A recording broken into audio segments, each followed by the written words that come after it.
Mutende kod weche magarita kwe Kisii kocha mano Nyamira County.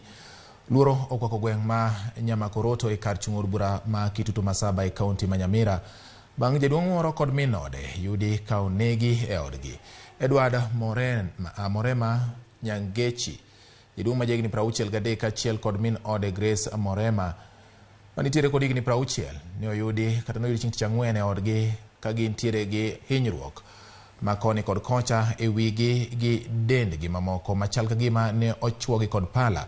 Bende lwetgi kaachiel kod tiendegi ne oyudo ka otwe gi waya. Jalup komanda mar obila ma Masaba North Robert Ndambiri oyango lipot makamano komedo ni gisechako timo nonro mar masira makamano. Nyaka sani jotije ariyo e dalano magin jatich ot kaachiel kod manitie puodho dinegi e tesend obila ka nonro koro dhi nyime.